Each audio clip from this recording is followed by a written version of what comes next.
ತಂತಿ ತಗುಲಿ 6 ಎಕರೆಯಲ್ಲಿ ಬೆಳೆದಿದ್ದ ಕಬ್ಬಿನ ಬೆಳೆ ಬೆಂಕಿಗಾಹುತಿಯಾದ ಘಟನೆ ಕಲಬುರಗಿ ಜಿಲ್ಲೆಯ ಯಡ್ರಾಮಿ ತಾಲೂಕಿನ ಮಾಗಣಗೇರ ಗ್ರಾಮದಲ್ಲಿ ನಡೆದಿದೆ.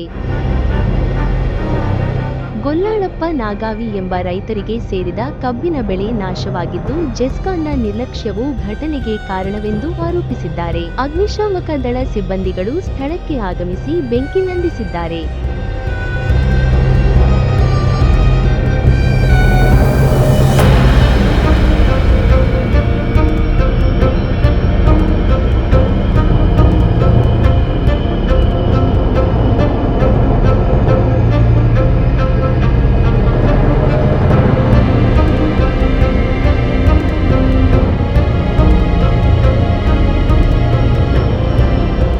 Mallikarjuna Sangolagi, media network Kannada, Kalaburagi.